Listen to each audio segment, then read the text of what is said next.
नमस्कार दोस्तों, स्वागत है आपका अपने YouTube चैनल पर।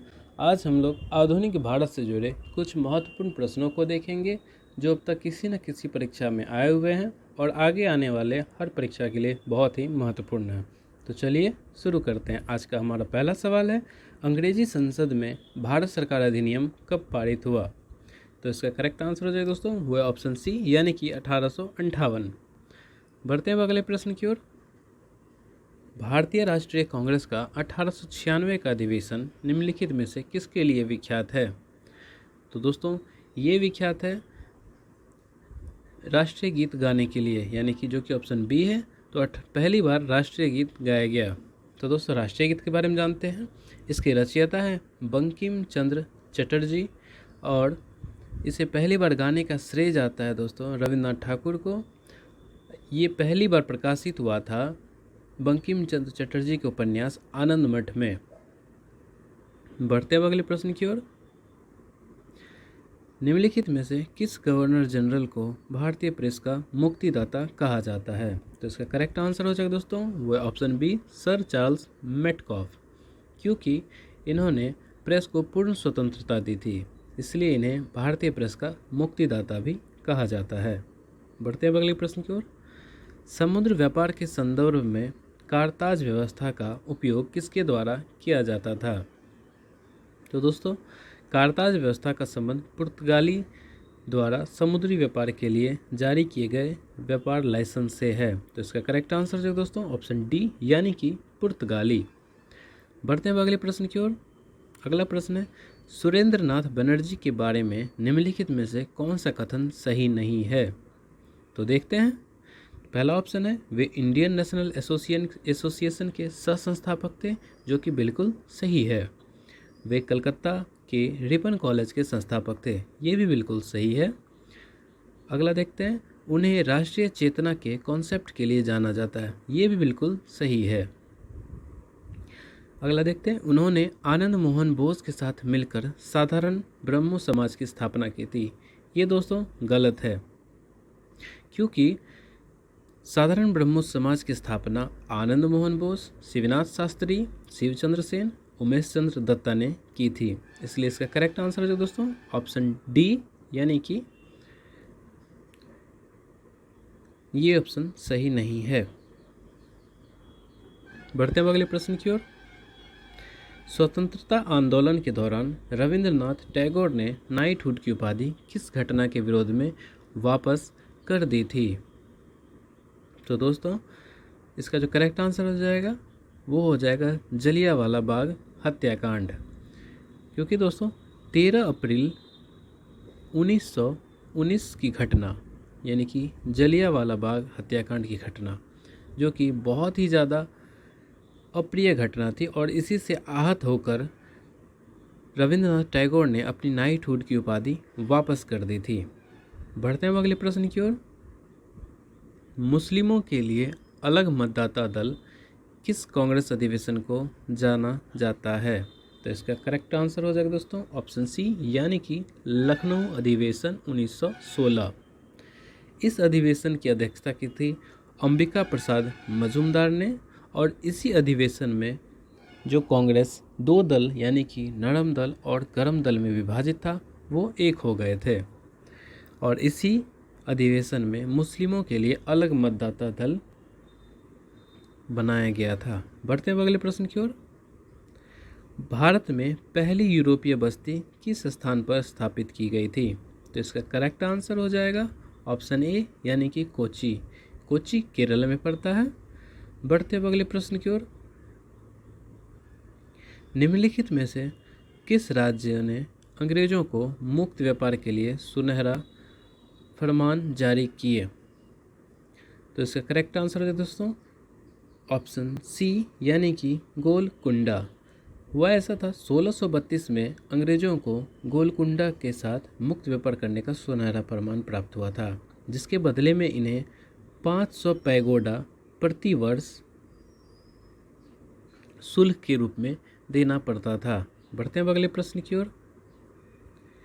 सलबाई की संधि किस युद्ध से संबंधित है? तो इसका दोस्तों करेक्ट आंसर हो जाएगा ऑप्शन बी, यानी कि प्रथम आंग्ल मराठा युद्ध, और ये हुआ था दोस्तों 1782 में। बढ़ते हैं अगले प्रश्न की ओर। बक्सर की लड़ाई ईस्ट इंडिया कंपनी द्वारा किसके साथ लड़ी गई थी? तो दोस्तों बक्सर की लड़ाई जो लड़ी गई थी ईस्ट इंडिया कंपनी द्वारा, वो लड़ी गई थी मीर कासिम और शुजाउद्दौला जो कि अवध का नवाब था, और मुगल शासक शाह आलम द्वितीय के बीच। और ईस्ट इंडिया कंपनी की तरफ से नेतृत्व कर रहे थे हेक्टर मुनरो, जिसमें वो विजयी हुए थे। बढ़ते हैं अगले प्रश्न की ओर। निम्नलिखित में से भारतीय शिक्षा का मैग्ना कार्टा किसे कहा जाता है? तो दोस्तों इसका करेक्ट आंसर हो जाएगा वो है ऑप्शन ए, यानी कि वुड्स डिस्पैच। बढ़ते हैं अगले प्रश्न की ओर।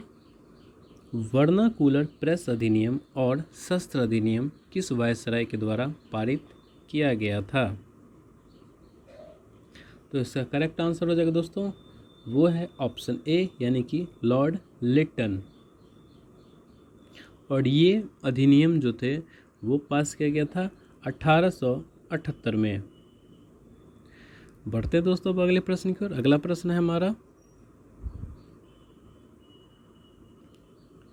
निम्नलिखित में से किस वायसराय की हत्या उनके कार्यकाल के दौरान कर दी गई थी? तो इसका करेक्ट आंसर है दोस्तों वो है ऑप्शन ए, यानी कि लॉर्ड मेयो। इनकी हत्या पोर्ट ब्लेयर जो कि अंडमान निकोबार की राजधानी है वहाँ पर कर दी गई थी 1872 में। बढ़ते हैं अब अगले प्रश्न की ओर। लॉर्ड रिपन ने हंटर आयोग का गठन किस लिए किया था? तो इसका करेक्ट आंसर हो जाएगा दोस्तों वो है ऑप्शन बी, यानी कि भारत में शिक्षा सुधार के लिए। बढ़ते हैं अब अगले प्रश्न की ओर।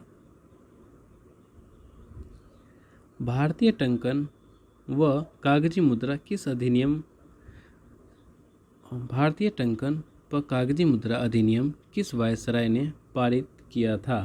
तो इसका करेक्ट आंसर हो जाएगा दोस्तों वो है ऑप्शन सी, यानी कि लॉर्ड कर्जन ने। और ये अधिनियम पारित हुआ था 1899 में। बढ़ते हैं अगले प्रश्न की ओर। निम्नलिखित में से किसे मराठा मैकियावेली कहा जाता है? तो बहुत ही आसान सवाल दोस्तों, इसका करेक्ट आंसर हो जाएगा वो है ऑप्शन ए, यानी कि नाना फडणवीस। बढ़ते हैं अगले प्रश्न की ओर। श्रीरंगपट्टनम की संधि का संबंध किस युद्ध से है? तो इसका करेक्ट आंसर हो जाएगा दोस्तों वो है ऑप्शन बी, यानी कि तृतीय आंग्ल मैसूर युद्ध। और ये जो संधि हुई थी श्रीरंगपट्टनम की संधि, ये हुई थी 1772 में। बढ़ते हैं अब अगले प्रश्न की ओर। पूना समझौता के संदर्भ में कौन सा कथन असत्य है? तो दोस्तों देखते हैं। यह समझौता जवाहरलाल नेहरू और अंबेडकर के बीच हुआ था, जो कि बिल्कुल गलत है, क्योंकि यह समझौता हुआ था गांधी जी और अंबेडकर के बीच। बढ़ते हैं अगले प्रश्न की ओर। महात सत्याग्रह का नेतृत्व किसने किया था? तो महात सत्याग्रह का नेतृत्व किया था डॉक्टर भीमराव अंबेडकर ने, जो कि ऑप्शन बी है। और यह सत्याग्रह हुआ था 1927 में। बढ़ते हैं अब अगले प्रश्न की ओर। ईस्ट इंडिया कंपनी ने किस वर्ष बॉम्बे को पुर्तगालियों से प्राप्त किया था? तो इसका करेक्ट आंसर हो जाएगा वो है ऑप्शन बी, यानी कि 1668 में। बढ़ते हैं अब अगले प्रश्न की ओर।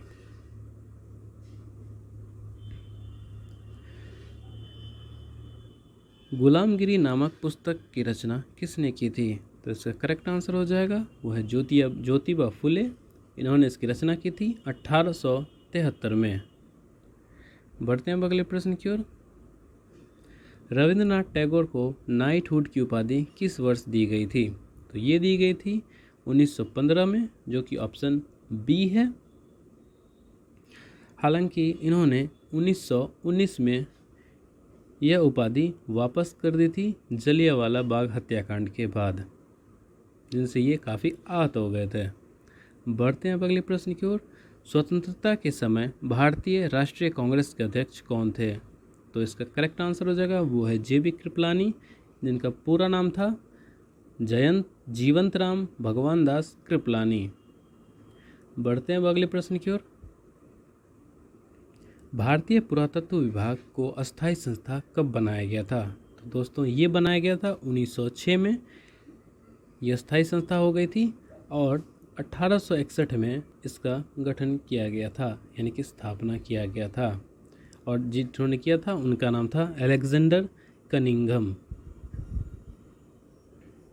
तो दोस्तों आज का सेशन यही समाप्त करते हैं। आप हमें कमेंट करके बताएं कि आपको ये वीडियो कैसा लगा। मिलते हैं अगले वीडियो में, तब तक के लिए नमस्कार।